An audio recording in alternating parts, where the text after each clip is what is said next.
It got a little too wet. Okay. Just dab it. Yep, just dab it. That's right. I'm getting the palette ready. I did the paper towel get orange. Because there was orange paint on your paintbrush. But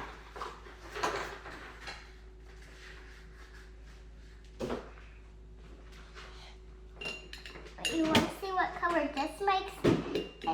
No colors. All the colors of the rainbow pretty much to me. I need more. What? Because that kind of rainbow. Okay, so now we can switch these on spots. Uh-huh.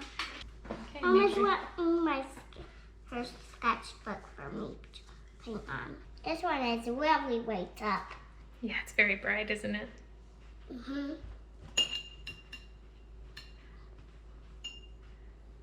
I'm gonna make sure it's clean now. It's clean. Now I'm doing purple.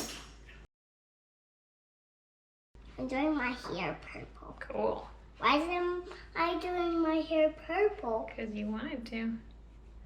My hair is normally yellow though. Yeah, that's okay. I'm gonna make sure this is clean. It is. Now I'm gonna do blue. White blue. Pretty. So Alexis needed to use all of the colors of the rainbow for her painting, and I felt like this could really challenge me to leave reality and paint with kind of a childlike vision for this collaboration. I was excited about this challenge. I'm making my feet purple. Why am I making my feet purple? My other foot is gonna be pink. I'm all done. So once Alexis was done, I went over it with my part of the collaboration painting. So I started with this skin tone and just blocked in some of the color.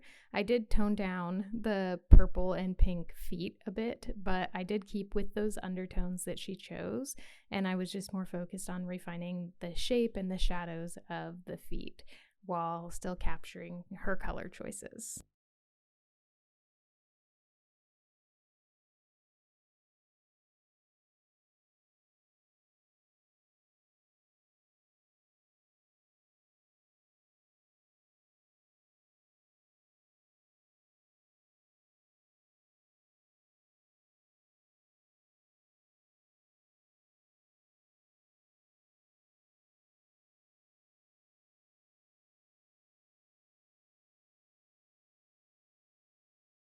And Alexis had gone with green on the bench, just a little swatch of green.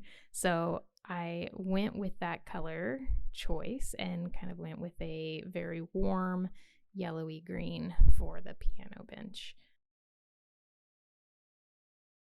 Just adding in some cooler, darker shadows under her dress to kind of ground her, right? So that it doesn't look like she's floating. She's touching the bench and there's a shadow there. For her dress, I wanted to kind of keep most of her color choices, and I just kind of complete this look with an almost tie-dye pattern and dropping in wet on wet color just to get nice bleeds and soft transitions between all of the colors.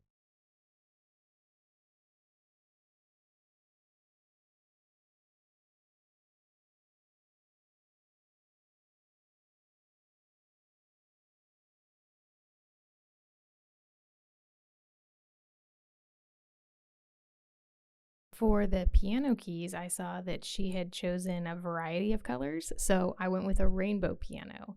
And again, this kind of made me divert away from the realism of doing a black and ivory piano keys and just really capture Alexis's joy and freedom with the color choices and even some of the shapes. So I tried to stay loose and free with it, and I did try to use different values to indicate depth, but I wasn't so worried about the color choices.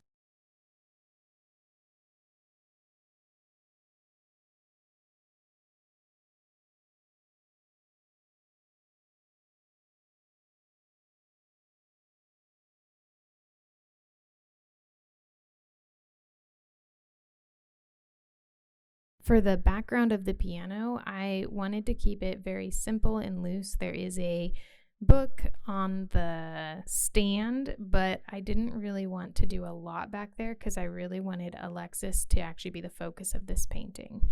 And for her hair, she specifically said while she was painting it that she was painting her hair purple.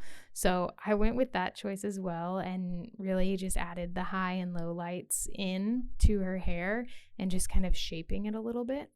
I did use the reference photo to determine generally where to add the low lights and the shadows in her hair.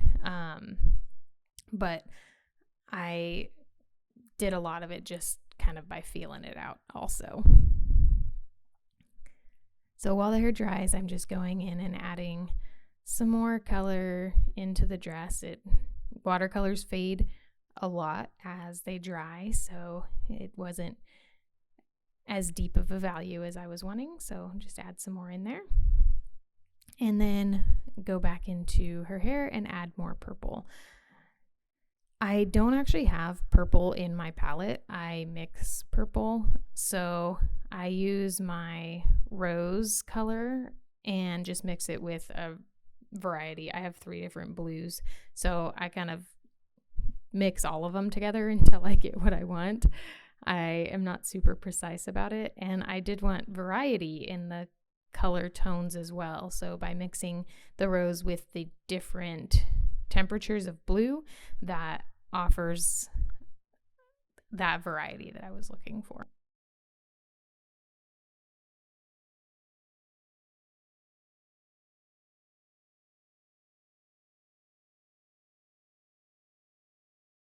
So with hair, I'm just really focused on getting the basic shape, kind of the outline, and then when I'm adding in the low lights or the shadows, I'm just looking at trying to get a little bit of that movement that natural hair has. So her hair is fairly straight, but it still has movement to it. So creating some curves and depth in her hair.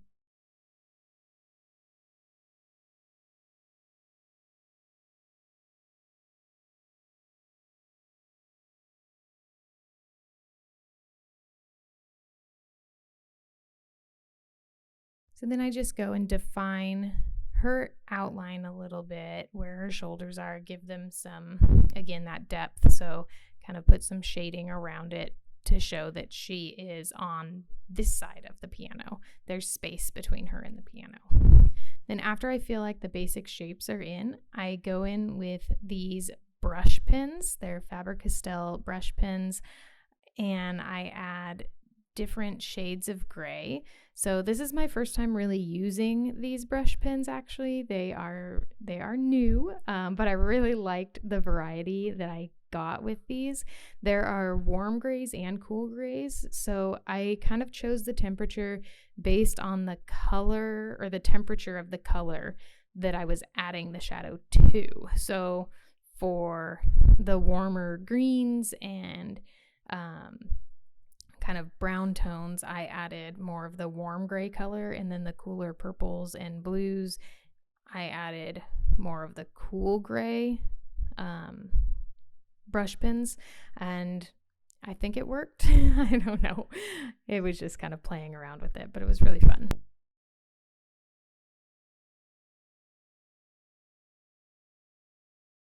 So after adding some of the basic shadows, I jumped into adding these butterflies on her dress. So the dress that she was wearing in the photo does have these very bold black butterflies on top of this kind of purple and blue dress. And I was actually pretty worried about this step, but I just decided to go for it and not fret over the outcome. So I don't know about you, but I tend to try to draw things in pencil first and then go over them with ink or paint. And I'm really trying to break out of that and just enjoy the freedom and the spontaneity of going straight in with ink. If you've tried this technique, let me know, or if you haven't, maybe try it and then let me know how it goes for you in the comments. I've really enjoyed, for this painting, I really enjoyed that because it kind of again, helped me let go of the fact that like these butterflies needed to be perfect shape or the perfect symmetry, and just go with it and capture the fun of this dress and the fun of my daughter herself. And it doesn't have to be perfect. And I think it turns out very beautiful even without this kind of perfection of symmetry. So, I mean, you can see my reference photo there in the corner. I have it on my phone. So I am looking at the reference photo to get a general idea of the shape. But again, I just kind of went with it and drew it. And it turned out to just be such a fun addition to this painting.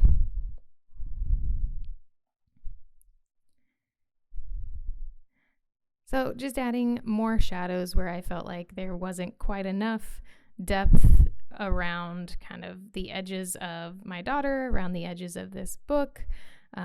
Just adding to make it look more like there's actually pages to this book. And I wanted, again, to leave that background pretty bare, so I didn't add any writing or music notes or anything to the book.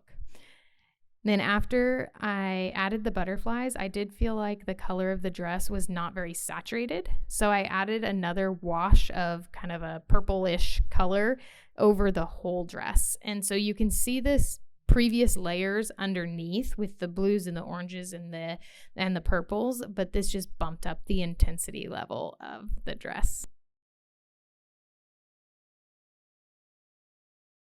And then to make the piano keys pop, I added some more dark grays and blacks, and that just added depth to the piano keys and made them look more three-dimensional, made them stand out more. You can actually tell more after I did that this is a piano that she's sitting at versus just her sitting there. And that was the last step. So if you liked how this painting turned out, give the video a thumbs up, please. And I was super happy with how it turned out. You can see here the difference between what my daughter had done and then how I kind of completed it and enhanced the colors that she had chosen and filled it out the rest of the way. So just that with that comparison. And my daughter really loved the results also. She loved that I picked up that purple hair and just kind of ran with it. I think that's her favorite part. And she can't really explain it, but I think that she just feels a sense of pride that she was able to work with me on this painting and that she can really see what she did in it. And I definitely plan to do more of these collaborations in the future with both my daughters, hopefully. And after a few more in the sketchbook, maybe I'll try one on a larger scale just to maybe have it and actually frame it and hang it in the house. We'll see. I just want to thank y'all so much for watching. I really appreciate it. If you're enjoying watching kind of my progress with drawing and painting, continue. If you're new, check out where I started here with this portrait progress video. You'll see how I kind of went from extremely amateur to where I am now. And I'm just continuing to learn and grow. Have an awesome day.